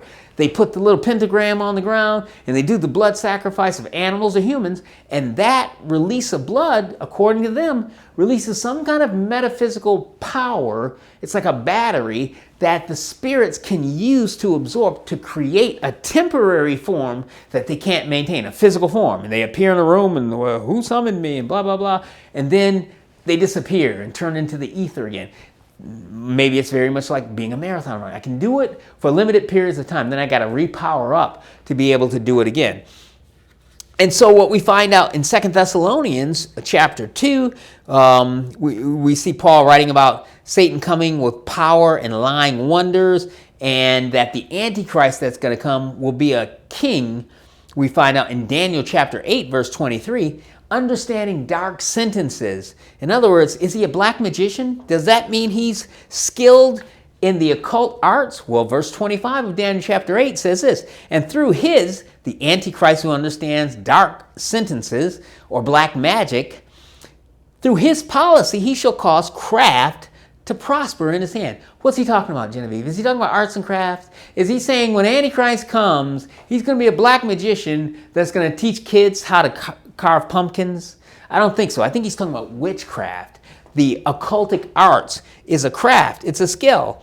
And so we find out then in Matthew chapter 12, Jesus talking says, when an unclean spirit, apparently these demonic disembodied spirits can go into a man. It says, when an unclean spirit has gone out of a man, he walketh through dry places, seeking rest, and findeth none. What does that sound like? That sounds just like the jack-o'-lantern legend. The man who can't go into heaven and can't go into hell is walking around with his jack-o'-lantern, lighting up the darkness that he's cursed to walk in. And what's he seeking? A place to go. Somewhere he can inhabit. He's looking for a body. So Jesus goes on to say, when unclean spirit has gone out, he goes out seeking rest and findeth none. And he says, I'm going to return to the house from whence I came out. And when he is come, he findeth it empty, swept, and garnished. Then he goeth and taketh with himself 7 other spirits more wicked than himself. And they enter and dwell there. And the last state of that place is worse than the first. What does that seem to be suggesting? It suggests to me that there are disembodied spirits that are wicked. And they have feelings, thoughts, and emotions, and they want to live somewhere. And so are there haunted houses? Yes, there are. But they're not haunted by dear old Aunt Anne or Grandpa Joe. No, those are demonic entities that have nowhere to be. Grandpa Joe and Aunt Anne are either in Hades or in the kingdom of heaven. Human beings aren't allowed to wander the earth. They're in a specific place. But apparently these disembodied Nephilim have become the demons of the New Testament, and they are wandering the earth. And so we find out then 1 Corinthians chapter 10, verse 20 and 21 says this. It says, but I say, Paul writing, the things which the Gentiles sacrifice, SAH-WEEN's a sacrifice to the harvest festival god, the things which the Gentiles sacrifice, they sacrifice to devils and not to God. And I would not that ye should have fellowship with devils. Paul is saying, if you make a sacrifice to a devil spirit god, you are having intercourse or fellowship with the demon. If you participate in SAH-WEEN, in its modern day iteration called Halloween, you are having fellowship with Satan. The founder of the Church of Satan, Anton Szandor LaVey, he said, the guy who in 1966 founded the Church of Satan and wrote the Satanic Bible, he said it does his heart good to see all of the Christian parents that at least for one day a year will allow their children to worship my God, Satan. What was he talking about? Like, when do Christian parents allow kids to... Halloween. What do you think? Halloween is the day for Satan to be worshipped by the whole... Even Christians allow their children to honor and fellowship and worship Satan one day. He said it's only one day a year, but it does my heart good to see Christian parents participating in the satanic high holy holiday, which proves that I'm worshiping the right God. And so Paul writes, he says, "You cannot drink the cup of the Lord and the cup of devils. You cannot be partakers of the Lord's table and the table of devils. If you do or participate in a sacrifice to a spirit being, whether you call that spirit being Ashtaroth, Gaia, Mother Nature, Europa, or the Queen of Heaven, you are worshiping Satan dressed in drag. It doesn't matter whether you call the male consort the Green Man, the Horned God, Baphomet, Satan, Lucifer, the God of Light. Doesn't matter what title, you are having fellowship with Satan. And so Scripture tells us that you shouldn't do it. Leviticus chapter 17, verse 7. What does it say? "And they shall no more offer their sacrifices unto devils, after whom they have gone a-whoring. This shall be a statute forever unto them through the generations." So Israel was participating in Ashtaroth worship. And God really got mad about that, and he hated it.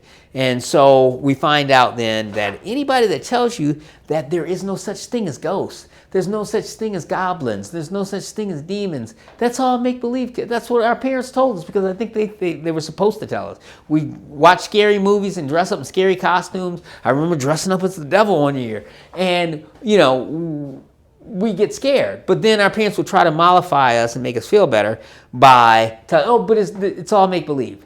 No, it's not make-believe. It's real, but you don't want to face the reality of a spirit world you cannot see. Exodus chapter 22, verse 18. "Under the law of Moses, ancient Israel was told this: Thou shalt not suffer, that is to say, allow, a witch to live." Exodus chapter 11 and chapter 7, verses 11 and 12. "And Pharaoh called his wise men and sorcerers and the magicians of Egypt, and they went to war against Moses." So under the law of Moses, we find out that witches were to be put to death. Whereas we have that story of Samuel. 1 Samuel chapter 28, verses 7 through 15, we see Saul, Samuel, and the witch at Endor. The witch at Endor was a real person that had real powers.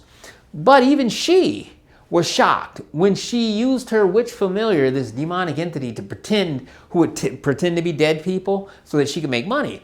When Saul, the king of Israel, went to the witch at Endor and said, "I want to speak to Samuel who had died, who was the prophet of the Lord, to see what am I going to do in battle tomorrow against the Philistines."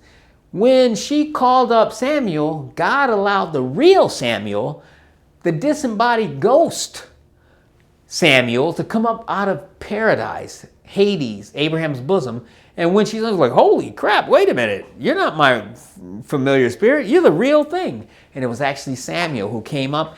And what did he say? "I've got a message for you, King Saul, straight from the Lord." He said, "Because you've done this evil thing, necromancy, which is a crime punishable by death, speaking to the dead, tomorrow, you and all your sons are going to be with me in Hades." In other words, he was going to be dead. A day later, what happened? King Saul had his head cut off by the Philistines and hung in the temple of Dagon. God allowed judgment to fall on his chosen king because he participated in witchcraft and necromancy, speaking to the dead. Seances, that's necromancy.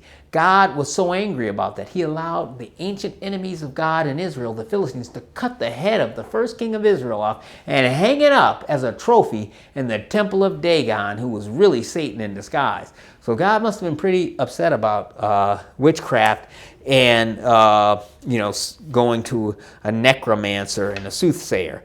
And so we see, again, throughout Scripture, we find out that Israel in 2 Chronicles chapter 33, we see that God is getting angry. It says, and he caused his children to pass through the fire in the valley of the son of Hinnom, and he observed times and used enchantment. I was like, what does it mean to make your kids pass through the fire, Genevieve? Wicker Man, bonfires. When you set your kids on fire to appease the gods that you worship, that is making your children pass through the fire. Israel began adopting the Wicker Man, Druid, SAH-WEEN, Halloween, practices of the Druids. Even though they weren't called Druids in the Bible, that's what Israel was doing. And they did it because they wanted the crops to grow more. They wanted to trust in the fertility sky gods because they didn't really trust the God of Israel to provide.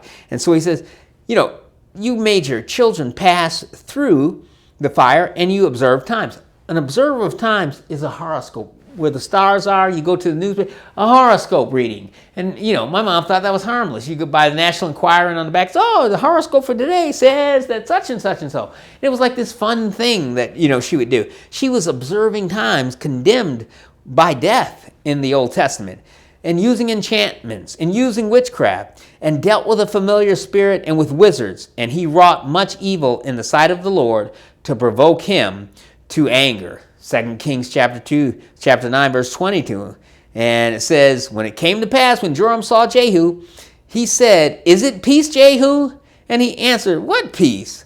So long as thy whoredoms of thy mother Jezebel and her witchcrafts are so many. And so again, it seems like God is really, really put out about witchcraft. And again, we've only got, I'm going to, give you a couple more verses and we'll let it go. Leviticus chapter 20, verse 6, and the soul that turneth after such as have familiar spirits and after wizards to go a-whoring after them, even I will set my face against that soul and will cut him off from among his people. I'll kill him. God says, Israel, if you get involved in witchcraft, I will kill you, even though I love you. Deuteronomy chapter 18, verses 10 through 12. Druidism is condemned here. Child sacrifice, Druidism, SAH-WEEN worship, Halloween. And there shall not be found among you anyone that maketh his son or daughter to pass through the fire, or that uses divination, or an observer of times, or an enchanter, or a witch. If none of those things exist, then it wouldn't be in the Bible. If God is condemning it, it must be because there's actual witches, sorcerers, enchanters, Harry Potter. That's all real. And we dress up like that, and we dress our kids up like that for Halloween. And it goes on to say, or a charmer, or a consulter with familiar spirits, or a wizard, or a necromancer. And so the Harry Potter series of books that American parents let their kids read, it's great. We want our kids to read. It's condemned. It's having fellowship with the devil. And if you were in ancient Israel under the law, you would be put to death for that. Now, nowadays we're under grace, so we're not saying go out and kill witches. No, you go out and share the gospel with witches, which is what we're going to do on Sunday, on Halloween. Nahum. You get a lot of Bible studies, but nobody's going to give you Nahum. In this South Beach Gospel Ministries, you get the Old Testament book of Nahum. So, it's not every day that you hear somebody preaching to you about Nahum. So, from the book of Nahum, chapter 3, verse 3 through 6, it says, there is a multitude of slain and a great number of carcasses, and there is none end of their corpses. They stumble upon the corpses. What's he talking about? He goes on to say, because of the multitude of the whoredoms of the well-favored harlot. Now, dude, that God, if nothing else, he knows how to put somebody down when he's really upset. He says, because of, Nahum is, speaking, but God is speaking through him. Because of the multitudes of the whoredoms of the well-favored harlot. The well-favored harlot is the queen of heaven. The mistress of witchcrafts, that selleth the nations through her whoredoms, and families through her witchcraft. He's talking about Semiramis, Gaia, Mother Nature, the queen of heaven, the goddess that's worshipped during the Halloween ceremony. And Jeremiah I'll end it here. Jeremiah, this is one of my favorite, condemnations of the occult in the Old Testament. Jeremiah chapter 2, verse 26 and 27. It says, those of the house of Israel ashamed, they, their kings, their princes, their priests, and their prophets. Why? Because they were participating in Druidism, even though they knew the God of Israel. And he says in verse 27, Jeremiah says, saying to a stock, that is to say a tree, thou art my father, and to a stone, thou hast brought me forth. So Jeremiah is basically making fun of these people in Israel that are worshiping trees and rocks. This is an absolute, obvious, point-to-point condemnation of Druidism, the men of oak worshiping the trees that they believe contain a god, and worshiping rocks that they believe contain a god. So with that, we will end it with the verse that I think is most compelling from Ephesians chapter 5, verse 11. I think it is the final word of the Lord on whether or not Christians certainly should or should not participate in Halloween. And it says this. It says, chapter 5, verse 11, it says, and have no fellowship with the unfruitful works of darkness, rather reprove them. That is to say, expose them. And the King James says, rather expose them, reprove them, criticize them. We're supposed to go out and say, this is evil. This is evil. Now, you don't go out and kill people who celebrate Halloween or practice witchcraft or even Satanism. No. Judgment belongs to the Lord, not to the church.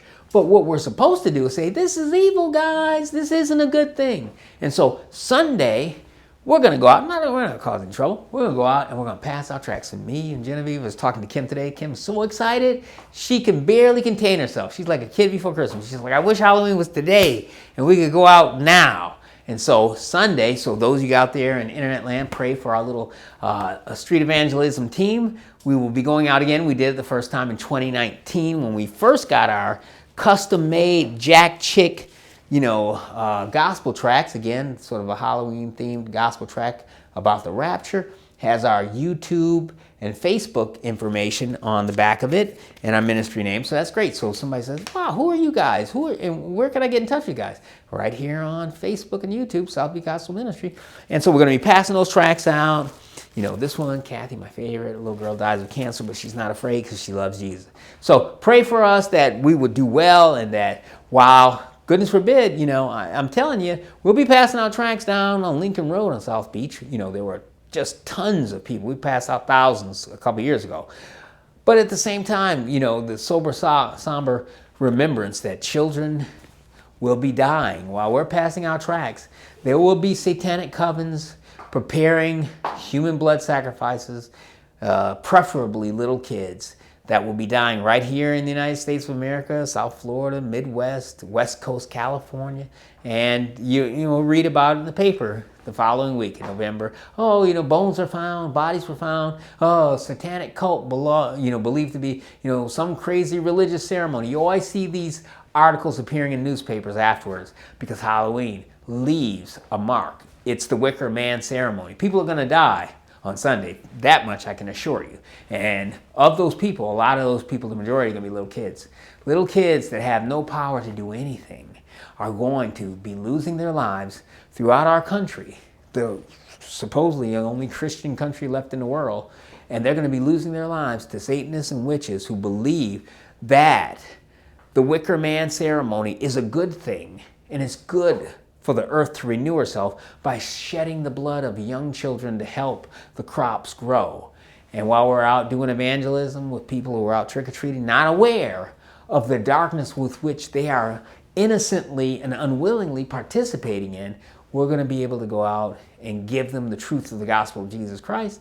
And hopefully it will be a resonating experience. So, Romans 8:28, God makes all things work together for good. So Halloween is going to bring a whole bunch of people together in fun and revelry, which is really honoring moment for Satan. But it's also an awesome opportunity for those of us that are part of the household of the family of faith to go out and engage with the people. We don't want to engage with saved people. We're going to engage with saved people when we get to heaven. When we have our midweek house church meeting like we're doing tonight, Genevieve, where two or more gather together, God's in our midst. And Kim's out there on the internet, checking us out and all that stuff. So we're all fellowshipping. But that's not the only role of the church, to fellowship amongst one another and talk about how awesome it would be when we get out of here and go home in the rapture. That's encouraging. I love talking to Genevieve and Kim and Steve and all the guys all throughout the years about that. But that's not our job. Our job is to go to war. And the weapons of our warfare is the gospel of Jesus Christ. And our target are the unsaved children of men, sons of Adam, daughters of Eve. Hopefully this will be the very last Halloween that we will ever have to go out on Satan's night of worship and blood sacrifice to share the gospel of Jesus Christ. We'll go out and do it, and hopefully the rapture will occur and we won't have to do it anymore. But if it does, delay, we're going to go out and go to war until the war is over, till we're dead or called home behind enemy lines at the rapture. So with that, pray for us as we go out on Sunday for our Halloween tract evangelism night. And Genevieve, it's a blessing to have you here tonight, because you came from out of the occult as a child. You could be a high queen witch over the whole state of Florida if you wanted to be, but you came out and came to Jesus. And then you got mixed up in the Catholic Church, and it was because of the paganism that you found in the Catholic Church, which was similar to the witchcraft that you found as a child, that you left the Catholic Church and came to us, biblical Christianity. So your blessing, thank you for coming, and close us out in a word of prayer. And for the rest of you guys, pray for us as we go out for Halloween on Sunday. Jen? Thank you, Jesus Christ, for the gathering that we have today. And please let this word, which is the sword, to protect us and to save us from all these demonic entities that is around the world, of overpowering are the people that do not know your word. Please protect us and guide us, and may this gospel reach all the areas of the world that do not have the salvation, so that we can be picked up in the rapture that is coming soon. Please come, Jesus. In the name of Jesus Christ, I ask you for the protection and for the salvation. Amen. Amen. All right, guys. We will see you next time. And look out, trick-or-treaters. We're coming with the gospel of Jesus Christ. All right. Talk to you guys later.